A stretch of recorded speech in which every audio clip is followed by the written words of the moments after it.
I would like now to introduce Saras Chung. She is here with us.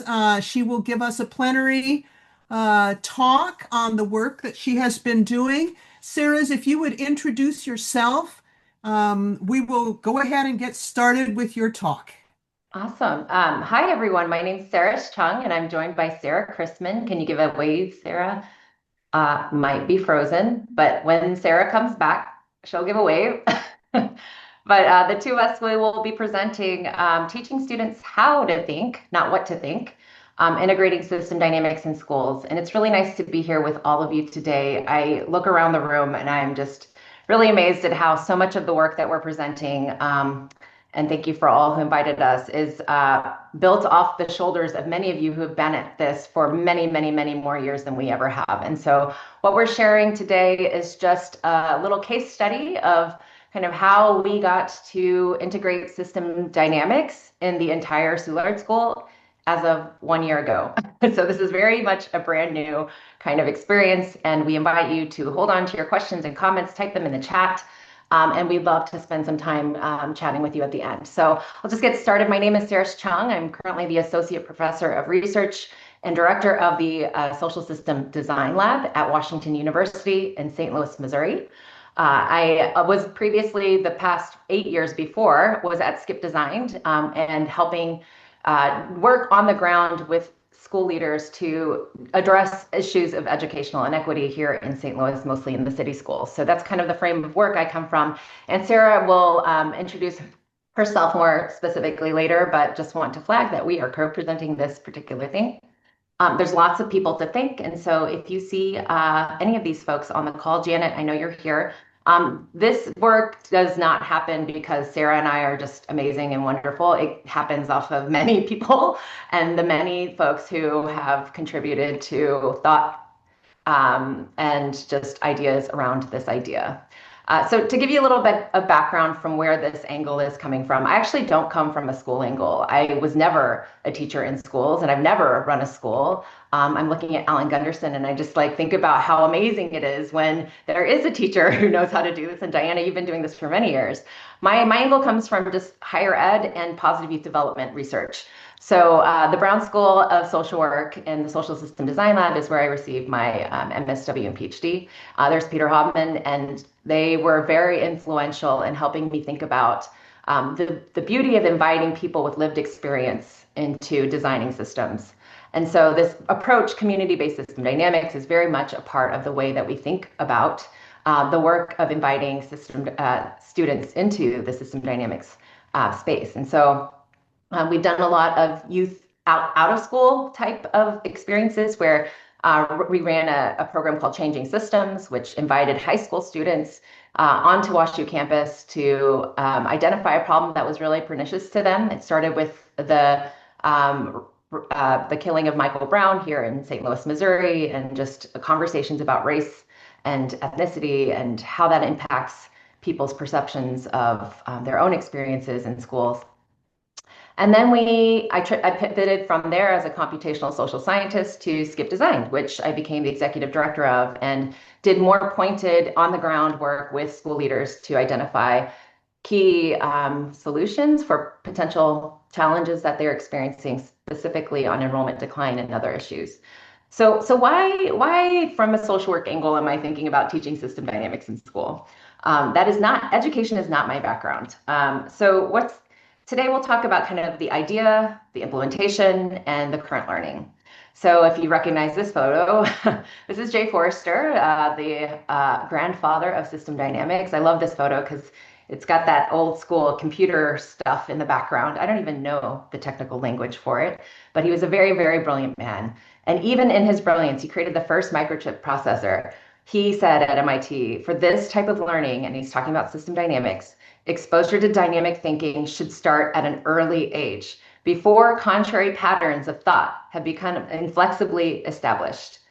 And this is after many decades of him trying to work with teachers in 1997 to get them to start learning how to do this in this work.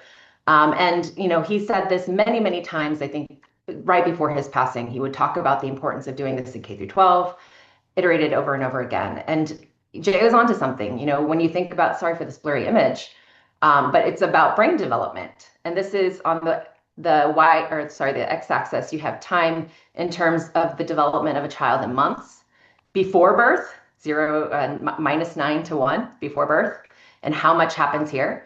And then birth to months here, where there's so much seeing and hearing, receptive language, speech production. This is all happening even before a kid turns 1. And then these higher cognitive functions, you notice it peaks at 1.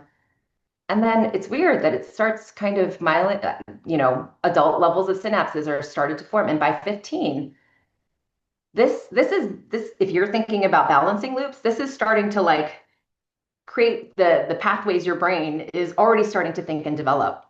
And so to that point of what should we be doing and how should we be teaching system dynamics, often we're starting here.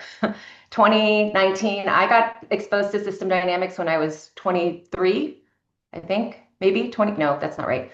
I was in my 20s, way after my brain had already developed some really key pathways. And it was hard. I remember thinking, gosh, this is so hard. And we hear this today. People will say, you can't teach system dynamics to kids. That's too hard. They don't know it. But so I think we started with this question of, is it true though? Like, can we, if kids learn system dynamics earlier, does it actually lead to better outcomes in terms of their engagement with system dynamics in the world? And then long term, does it lead to better wellness, academics, civic engagement? Like there's all these questions and presuppositions we make in the field. Like it's going to lead to transformational outcomes. And so I think the question I've been grappling with is like, we think we know this is true, and there's lots of anecdotal evidence around this. That's why you all are here on a Saturday. And yet there's not a lot of studies that have been able to demonstrate that at a scale in which people start to believe that. So this is the pernicious question I keep coming around. Diana and I've talked about this so many times, and she's been so wonderful in helping me trying to understand what has already been done in the field and what we could do next. And I think it's a real limiter. So I started with my own kids. This is my own inspiration. Right when I was learning system dynamics, so were my kids. I was just teaching them what I knew from the classroom, and I would bring it home with them. This is the lab, the social system design lab, back when they were about 6 and 7. And I would just have them draw on the walls their own little maps and models. And they didn't have the stomach actually for me to actually teach them like very much. And so I think that's important because they didn't get a ton of formal training. We maybe sat down once in the pandemic and sat down and said like, okay, you're not doing anything at home. School hasn't sent you any lessons.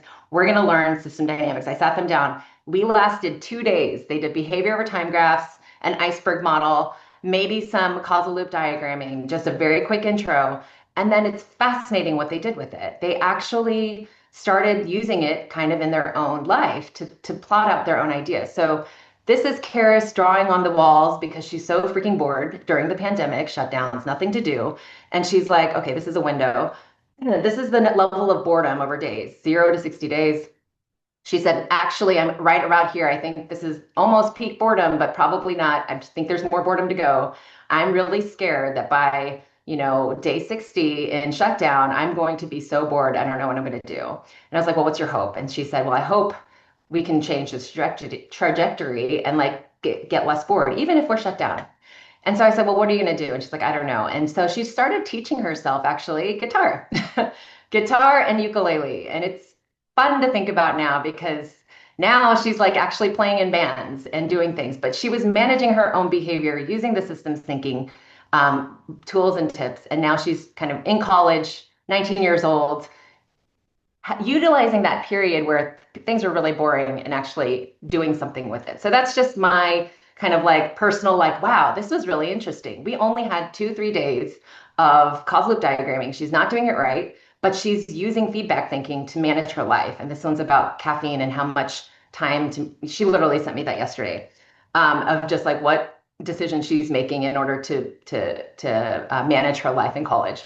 So I think I share that story because that's what kind of drives me. I've seen it in my own kids and how it's managing their lives. And I think the broader question is, if we did this in schools, especially in schools with high poverty, like what does it mean for the kiddos? So in 2015, Peter Hobman paid for me and Megan through the lab to go on a vision trip. And Tracy Benson from Center for Systems Thinking was influential in just setting up. First of all, she invited us into her home. I put kindness on there and friendship because that's literally what she was doing with us is you want to learn about, well, who's doing systems thinking? Like, come to my home. I'll take you around Tucson and you're going to go and visit these schools.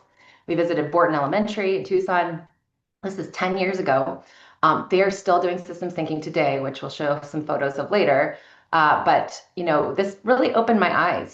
Here on the left, we have in their playground integrated just like some sidewalk chalk outlines for people to draw stock and flow when they're bored, I guess, during recess. And then the more I help, the more other people help, and it makes me want to help more. They showed me some like examples of reinforcing loops that they were teaching at a young age. And this is a picture, actually, this date is wrong. It should say October of 2025. 10 years later, same school, new integrations. They're still doing this work with young kids. It's pretty amazing. I was impressed. This is a part of a vision trip that Sarah will talk about later. And I think it's important to note that there are so many different things like what we're doing here, where people were sharing their learning that kind of contributed to what this might look like later. So why do we teach it? How do we teach it? This is where it intersects with Sarah Christman. In 2022, I met Sarah through the work I was doing at SCIP. This is the St. Louis School Leaders Collaborative. They were working on this issue of population decline in the city from a school leader's perspective and how they could work together to figure out how the schools could contribute to solutions, because they're all losing students, and this is creating lots of demands on their budgets and other things. And so Sarah experienced a full out system dynamics simulation modeling experience with community-based input through this particular 2-year plan that we went through. And we kind of had this moment where I think two unrelated hopes collide. We're sitting around a room and Sarah was like, wait, this is really powerful. What if, what if we did this with schools? And I kind of had the same, 10-year incubated hope and idea that a school leader would ask me that same question. But I never wanted to push it because I knew it'd be very hard to do. But Sarah was very pernicious, and Diana, I'm looking at you, and my age group is middle school, high school, but I kept thinking about what is actually needed in order to do this. And one thing you wrote in a paper, you said it's much harder to start systems thinking curriculum at the high school level in isolation from preparation at the younger levels. And in that situation, it would be extremely important to introduce concepts across disciplines. I think the idea was what I gained from this is like, well, then let's start younger. If that's what that means to actually get to that level at high school, then we need to start younger. And I wrote my mental model down on a piece of paper with a stock and flow model of like, okay, what would it look like for us to integrate this in a school sustainably? If I want more students adopting and learning systems thinking in their schools, then what are all these like feedback loops that are happening around it with state standards, which we talk about burnout, teachers experiencing burnout and having to learn a brand new thing on top of all the things they're already doing, their enthusiasm, the school's enthusiasm, their skill development for teachers and what that means for people to actually drink the Kool-Aid, do the thing, more kids get it, and not de-adopt the systems thinking curriculum over time. So this was my mental model with no experience in a classroom or running a school. And so this is where Sarah really comes in. And so I'm going to pass it off to Sarah, and you're going to tell your side of the story. Hi, thank you. So Sarah Christman with a little bit of spotty Wi-Fi and a snoring pug in my lap. So if you hear strange sounds, that's what's going on. But so excited to have an opportunity to talk about what we've been doing with Saras. So I'm the executive director and co-founder of the Soulard School. And after being a part of the work that Saras mentioned earlier, I knew how much I enjoyed the way we were as school leaders, building an understanding around how we were interacting with each other and our families and our community. There was real potential. So in the summer of 2024, this was another piece of kind of what continued to grow my call to systems thinking. I call it surrounded by systems thinking. Saras was looking for middle schoolers to look at how social media was impacting students. So we got our alumni together and they engaged in a few-hour session with her. I saw them in in-depth conversations, coming up with solutions, and doing the things that we want for them, voice, ideas, and a process that they can use. So driving the concept deeper, I was thinking, why can't we? Why don't we? What if we? So out of everything that I know and believe about what children are capable of and what I've seen them do with authentic experiences and tools early, I saw the potential for systems thinking to grow capabilities, and I saw how the Soulard School had a lot of plugins into the systems thinking work. So authenticity really drives a lot of our practices. So 20 plus years ago, I was a part of starting our elementary school program that grew from an early childhood practice by asking, why do we have to stop learning like this? Why can't we continue to have experiences that value communication, collaboration, and that put our learning into practice? And so with those questions, we built a school that prioritized social emotional learning, integrated project-based learning. We put 2 teachers in every classroom. We started a culinary arts program, a STEAM program, and we include strings instruction. We're also very Reggio influenced. Our documentation of learning, showing your learning, inviting others into your process is all kind of core to who Soulard School is in our mission, and plus chickens. So um, so the last piece that fell into place was also, I was interviewing some social work students, and we actually had one of our teachers that was finishing up her MSW at Brown School here in St. Louis, where Saras is. And with that, we were thinking, how could we take STEAM instruction? She joined in a STEAM related role. And how could we integrate it into STEAM at first and designing what makes a city great? So all of these parts and pieces were swirling around for me. And that's when I went to Saras and told her again my what if. And from there, we started building. So she continued to facilitate sessions as we worked through what it could look like at the Soulard School. We wanted to make sure that there were people with us that would be helping implement, drive, and encourage. So I have my principal, our development director, and that MSW grad student teacher. So the CLD that came out of that helped us really identify some of the leverage points when training for our staff to understand how to level it appropriately, to maintain buy-in. We needed to keep in mind that there's a delicate balance of implementing a new initiative alongside with continuing our strong academic outcomes. And there's a realization that we were not just adding to the future of our students, we were really realizing the future of our school. And to achieve this, we'd need to secure funds and grow funding. We were lucky enough, as Sarah said, to take a trip to Arizona to talk about the what ifs and see them happening. We took another great team. Sherry from the Water Center just couldn't have been a better host. We got to see 3 different schools, pre-K through middle school. We are considering what it will look like to grow past 5th grade with a systems thinking mindset. So seeing the whole gamut was amazing. And so, again, another group of people, another teacher, our communications and operations director, really trying to bring a lot of different people and eyes into this concept building. So as we transitioned from idea to implementation, the things that continued to solidify was the specialized training, needing a role to focus on day-to-day training and modeling for and with our teachers, and our partnership with Saras just continued to strengthen. So we secured grants that allowed for the funding of the role and teacher training. We included Brown School practicum students, and for us, this is something that we're calling a multiplier. They are learning alongside with us. They're helping us accomplish a whole lot more, but they're taking their experience and they can go into multiple settings. They're not all going to stay in education themselves, but they are going to see that you can implement this at any age, and they're going to be that messenger. Yeah, So here we are, summer 2025, Saras.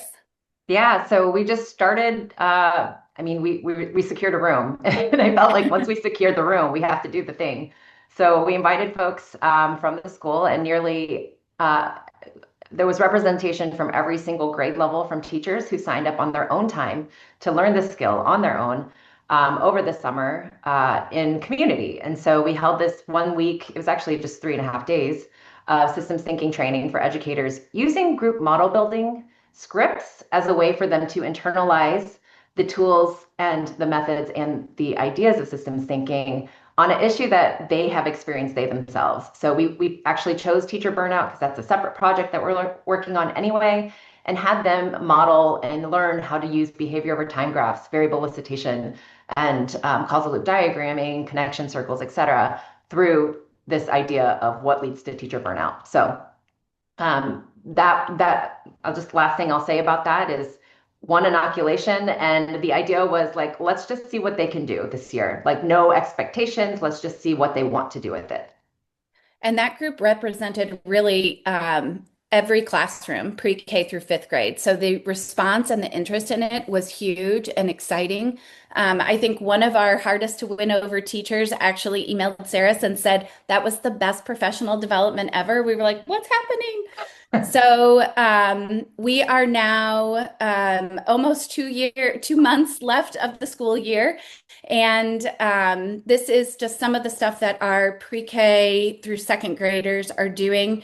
Again, really pulling from the visit from Arizona. You can see influence from some of the earlier slides. Our pre-K and first grade kindergarten teachers are building tools to tackle the pre-literate age and making it really symbolic.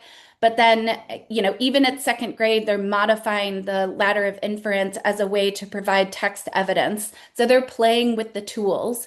Our upper grades, our fifth grade is really jumping in and they're implementing it across content areas. This is like a science example, but the one that I really love on this side is our fifth graders in our culinary arts time practicing salsa making and successive approximation. So this is a natural experience that they would have done, making salsa without a recipe, but they get to internalize what this means, what these measurements mean, this already built-in experience, and the elevation that systems thinking offers to this experience is amazing.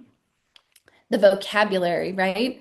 So our grants had intentionally and inadvertently kind of divided academics and social emotional implementation. We were thinking 2 tracks, but really what has happened is just how intertwined everything is. And of course, we should have seen that because we are doing that. That's how we're practicing it all. But our teachers tend to feel most comfortable using some of the systems thinking tools as their first steps into conversation with students. I like how they call it finding their way into the work. And I think that's really helped with their confidence and the way that they can navigate those social emotional conversations better and more confidently than when they're trying to navigate the academic content and new tools. So the last piece that came out of all of this is that we're piloting what we're calling systems thinking circles. We have a buddy circle program that we do where students are facilitating social emotional problem solving with each other, identifying and suggesting strategies for one another. And we knew that model had already helped teachers really build their skill set and provide a depth for our students. And Saras matched it up with a service learning framework that she had designed as well. So I think this is where I pass it off to you, Saras.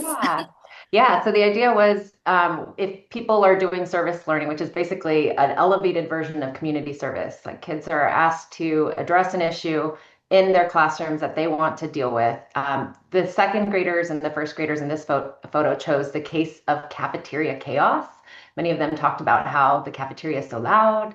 They are, for them, it actually creates an unpleasant experience. And we use this experience to teach the tools in a regimented way using group model building for them to then understand why level of loudness happens. And some of them were good things, like the food is yummy, and so we talk and are excited about it. But they use causal loop diagrams to then create some ideas about how to address the loudness in the cafeteria, and they presented this back to the school administrators, which was adorable. Um, they had these little clipboards, and they were telling them, our proposal is, and they had voted on these things, but their proposal was to, and what one was to create fairy lights, or like put fairy lights in the cafeteria that would automatically adjust to the level of noise in the class, the cafeteria, so it would turn a different color if it was getting too loud. So everyone had the immediate visual feedback to see, oh, it's getting too loud, we need to be quiet, rather than some teacher saying shh, shh, or like getting in trouble for it. So great example of just kids internalizing these tools and thinking outside the box, using action items. And so then we were like, well, what should we do next? We wanted to do this with older kids and see what they thought. And so one challenge they came up with, and that felt very personal to them, was this idea of punishment consequences when people are getting in trouble. And specifically, why do small group behaviors lead to whole group consequences? So a couple kids are making, doing behaviors, but everyone is paying the consequence. So this felt very real to them. We've walked them through like, well, let's talk about this as maybe a side effect of something deeper. And they've been using Co-Model, which is this platform that was created through Skip Design. It's free, it's accessible through the internet, so no one has to download anything. And kids, this happened within 5 minutes. They created their own causal loop diagrams. We integrated it together. And I think the goal is to say that, I'm watching the time. I know we have like very limited time. The goal is that, we're trying to see, like, does this work? And so how are things going? We've been measuring outcomes across time, literally to the minute. And at the bigger level, like, how do you measure whether it's working? This is a pernicious issue that we're trying to be creative around, knowing that in the classroom, what we design as researchers does not work. So these long assessments about, whether or not like they're thinking about stocks and flows and feedback, we try to make it as simple as possible and use AI tools. So here's a 3-question systems thinking circle survey we did with 5th graders at the beginning of the test, which was just, what do you think is the problem? What do you think some solutions are to solve it? And what are some potential side effects? We'll give them to them again after the sessions are over.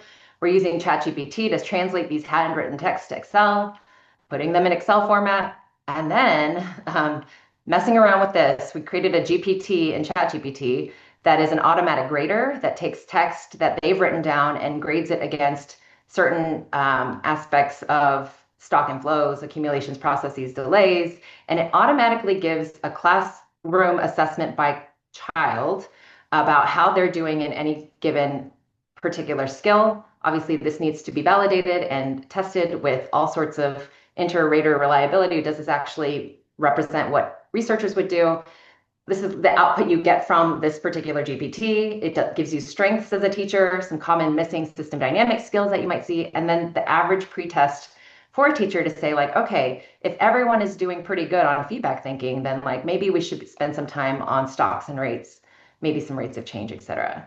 Obviously, this is just beginning, so we're really like just putzing around, seeing what could work. Reviewing our hypothesis, I think there's lots of other issues too that we're thinking about. So misattribution bias, is this actually changing students because they're learning systems thinking, or is it just because they have special attention in smaller circles with an amazing teacher and like 2 social workers in the room and 5 other adults who are taking notes? Like there's something about the fishbowl effect that maybe folks are doing better. And so at the end of the day, what I'll close with is that observations are driving us. And here's a quote that's one student who was particularly getting in trouble all the time said, and they were looking at this model and they were saying, well, maybe Timmy, Timmy does not exist. He's using an example. Maybe Timmy's acting out because he's having challenges at home, but he gets in trouble at school and it causes him to get in more trouble at home. So he goes to school angry and upset, but the teacher just sees him being disengaged and they get in more trouble. And so he's using these tools to make sense of his own experiences and also explain what's happening to his peers in a classroom in a way that they can understand it too. And I just think that's what's driving me to keep trying to figure out how to do this well. So lessons in progress real quick. I know we're at time and we said we didn't have questions, but we don't. It's tricky. Measuring skill change is tricky. And Sarah, do you want to close us out with yours? Yeah, it's a lot of work. It's a lot of people to kind of keep on the same page or bring up. Some people are going higher, some people are starting out. And I'm talking about students and staff all at the same time. So making sure that we are kind of gauging everyone's interest to keep everyone motivated, as well as continuing to kind of tell everyone our story and bring people in to fund us to continue to do the work. Yeah. So we welcome your questions, comments. I know we're probably at time, Diana.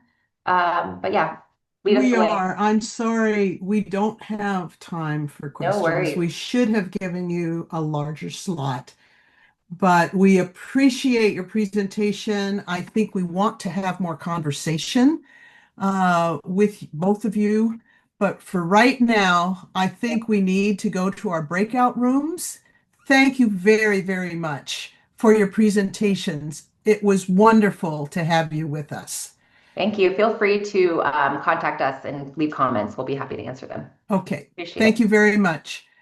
We have our next parallel session getting ready right now, so we need to go, please, to our breakout rooms 1, 2, and 3 as before.